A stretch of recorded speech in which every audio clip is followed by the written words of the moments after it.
Plusieurs fois renvoyée, la reprise tant attendue des discussions entre élus corses et gouvernement s'est donc bien tenue aujourd'hui à Paris. Sur la table des discussions, la question du foncier notamment. Il s'agit, selon les premiers éléments, d'une journée mitigée. Il y aurait eu quelques reproches de la part de Gérald Darmanin en ce qui concerne par exemple la proposition de loi et le comportement du groupe Lyot à l'Assemblée nationale. Mais à entendre la droite notamment, les élus insulaires ont eu affaire aujourd'hui à un gouvernement à l'écoute. Priorité au direct, on va tout de suite à Paris où je crois le ministre de l'Intérieur est sorti il y a quelques secondes et continue de s'exprimer. Tout à fait, Jean-André, vous le voyez derrière moi, Gérald Darmanin qui vient de sortir il y a seulement une dizaine de minutes. Le ministre de l'Intérieur est en train de s'exprimer. Il a rappelé la volonté totale de l'État et du gouvernement dans ce processus. Elle avait été questionnée notamment par l'exécutif, Gilles Simeone en tête, mais aussi les groupes nationalistes de l'opposition ainsi que le groupe de droite. On va s'approcher un petit peu, on va tendre le micro pour que vous puissiez entendre les premières déclarations du ministre de l'Intérieur. Pour plusieurs raisons, et notamment pour des questions qui relèvent du droit électoral en Nouvelle-Calédonie et peut-être d'autres évolutions, mais pas simplement. Le président de la République a évoqué lui-même des réformes constitutionnelles, il en parle avec les forces politiques, dans le calendrier qu'il choisira. Je ne sais pas quand est-ce qu'il s'exprimera, et il le fera quand il aura envie de le faire. Deuxième... Vous l'avez entendu, le ministre de l'Intérieur qui aborde le calendrier constitutionnel, l'exemple de la réforme avec la Nouvelle-Calédonie. On sait que pour aboutir ce processus, il faudra qu'il aboutisse en 2024. Donc juste pour vous dire ce qu'a déclaré Gérald Darmanin, donc il a rappelé la volonté totale de l'État, mais il a fustigé également le comportement des députés insulaires, les trois nationalistes du groupe Lyot qui se sont opposés au projet de réforme des retraites et qui portent également la proposition de loi pour l'abrogation de ce projet. Il a également infléchi un petit peu, même s'il s'est refusé à le dire, sa position concernant les propositions faites par les élus corses sur le foncier. Quelques-unes ont été validées. Il y aura notamment la Corse qui deviendra une zone tendue, l'instauration d'un permis de louer, bref, des petits dispositifs. Et la porte concernant le statut de résident a été de nouveau entrouverte par le ministre de l'Intérieur. Voilà, le ministre de l'Intérieur qui est toujours en train de s'exprimer, vous le voyez derrière moi. Ensuite, ce sera à la délégation insulaire qui patiente derrière, pour laquelle on recueillera les premières déclarations. Merci beaucoup Pierrick, merci aussi à Yann Bénard qui vous accompagne. Et en effet, on va certainement revenir vers vous au sein de cette édition pour entendre les premières réactions du côté des nationalistes. Quoi qu'il en soit, la journée a donc été longue. On a parlé foncier aujourd'hui à Paris entre les membres du gouvernement et les élus insulaires qui sont montés comme c'est de coutume en délégation. Pour revenir sur cette journée, pour avoir les premières réactions, les interviews tout au long de la journée, c'est avec Marc-Antoine Renucci et nos équipes donc qui sont toujours à Paris. Très attendue, maintes fois reportée, la 4e réunion du processus de Beauvau a enfin eu lieu. Toujours la même disposition, délégation d'élus corses d'un côté, représentant du gouvernement de l'autre. Cette fois-ci, Gérald Darmanin est accompagné de Christophe Béchu, le ministre de la Transition écologique et de la cohésion des territoires. Mais après 3 mois et demi sans discussion formelle, les incompréhensions, voire les désaccords se sont accumulés. Dans le viseur des nationalistes notamment, un rapport du ministère de l'Intérieur transmis aux élus insulaires en amont de la réunion. Le document tentait de relativiser le poids de la spéculation foncière et immobilière en Corse par rapport à d'autres régions françaises.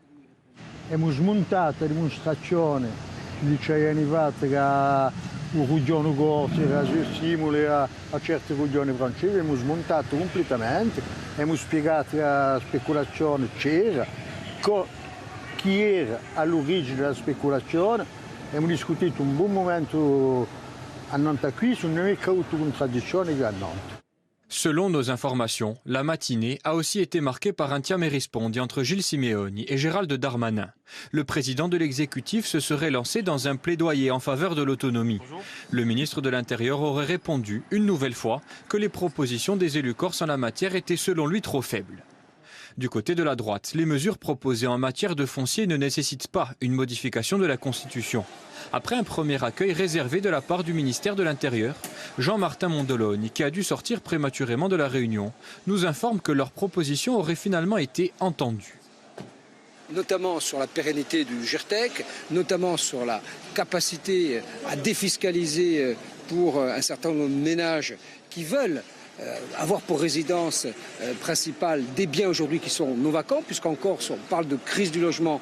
En réalité, il y a 20 000 logements vacants, il y a 10 000 qui pourraient être réaménagés très rapidement en fonction d'un dispositif d'avantages fiscaux que nous avons soumis. Certes, ça coûtera cher à l'État, certes, il y aura nécessité de contrôler, mais on nous a bien fait comprendre que c'était de l'ordre du raisonnable et du faisable à très court terme. Les mesures qui demandent une modification constitutionnelle ont quant à elles été abordées cet après-midi. Signe de l'importance des débats, la réunion s'est terminée à 18h45, soit plus de 2 heures après l'horaire prévu. Et comme à l'habitude, c'est Gérald Darmanin qui prend le premier la parole. Aujourd'hui, j'ai voulu rappeler la volonté politique forte du gouvernement d'avancer sur les questions qui touchent les Corses, et notamment les problématiques. Et en premier lieu, la problématique, sans doute la principale problématique, celle du logement, du foncier, de l'accès évidemment à ce logement pour les Corses eux-mêmes, pour lutter contre l'insupportable spéculation et bien évidemment pour pouvoir garantir, notamment pour la jeunesse, l'accès au logement en Corse. Le ministre de l'Intérieur devrait se rendre à nouveau en Corse avant le 14 juillet.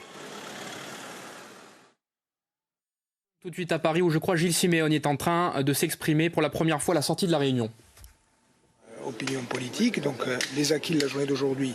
Premièrement, c'est que le gouvernement et les élus de la Corse sont d'accord sur le constat. Le constat, il est de dire que le phénomène de spéculation et de dépossession est d'une gravité en Corse sans équivalent ailleurs, en France. Et donc ce constat, il est essentiel parce qu'il vient également justifier et légitimer un dispositif d'ensemble qui croise toutes les mesures, et notamment des mesures d'ordre constitutionnel, législatif et réglementaire. Donc le constat de la gravité de la situation partagé et un accord également sur les principaux objectifs et les principaux moyens. Les principaux objectifs, ils sont déclinés. En ce qui nous concerne, la constitutionnalisation de la question foncière, c'est-à-dire, je l'ai rappelé que pour nous, il devait y avoir la reconnaissance, y compris dans la Constitution, selon des modalités dont nous aurons à débattre, de la relation imprescriptible qui existe pour nous entre le peuple corse et sa terre. Il y a ensuite des revendications centrales sur le principe desquelles nous avons acté de travailler, je pense notamment, par exemple, au statut de résident, à la question d'une fiscalisation et d'une limitation des résidences secondaires, ou encore au transfert de la compétence fiscale en matière successorale, puisque toutes les parties, et notamment tous les élus, sont accordés pour dire que dans le contexte de spéculation actuel, le retour dans le droit commun en matière de fiscalité successorale à partir de 2027 aurait un effet catastrophique d'accélération de la dépossession. Et puis ensuite, il y a des questions qui peuvent paraître plus techniques, mais qui vont participer de la vision globale. Il faudra, en concertation notamment avec les maires, renforcer les documents d'urbanisme, prévoir par exemple que ceux-ci réserveront des zones aux résidences principales, soutenir l'ensemble des dispositifs qui permettent d'accéder à la résidence principale pour les Corses, fiscaliser également toutes les opérations spéculatives pour dégager des ressources fiscales qui vont venir alimenter des outils comme par exemple les communes, bien sûr, dans le financement de leurs infrastructures, ou encore l'office foncier ou le GIRTEC. Simon, vous n'aviez pas caché votre inquiétude par rapport à cette réunion, vous ne l'aviez pas caché votre inquiétude, est-ce que vous êtes rassuré à l'issue? Alors, on ne sera totalement rassuré qu'à la fin du processus, lorsque celui-ci, je l'espère, aboutira. Moins de doute en tout cas. Ce qui est certain, c'est que la journée d'aujourd'hui a été positive et qu'elle a permis d'avoir la confirmation que le ministre Darmanin, au nom du gouvernement et du chef de l'État, reste axé dans une perspective de révision constitutionnelle, de construction d'un statut d'autonomie et dans un calendrier qui nous a été confirmé en 2 temps, avec d'ici au 14 juillet l'engagement que nous avons pris de revenir du côté de la collectivité de Corse, avec une délibération de l'Assemblée de Corse qui fixera les grands axes de la révision constitutionnelle et du statut d'autonomie que nous souhaitons. Et puis, entre le mois de juillet et la fin de l'année, il y aura un travail de fond, y compris entre les comités stratégiques à travers des groupes techniques sur la question de la fiscalité, sur la question de la langue, sur la question foncière, celle que nous avons abordée aujourd'hui, pour arriver véritablement à un échange approfondi et pour avoir à la fin de l'année un projet d'ensemble constitutif à la fois, selon nos propositions, d'un statut d'autonomie, de plein droit et de plein exercice et d'une solution politique globale dans tous les domaines. C'est le retour d'un statut politique ou alors c'était une discussion technique? Voilà donc, vous l'avez entendu, cette première réaction de Gilles Simeoni en direct après la journée de travail. Il a parlé de constat de gravité partagé au sujet du foncier en Corse. Il a parlé également d'une journée plutôt positive puisqu'un calendrier de travail a donc été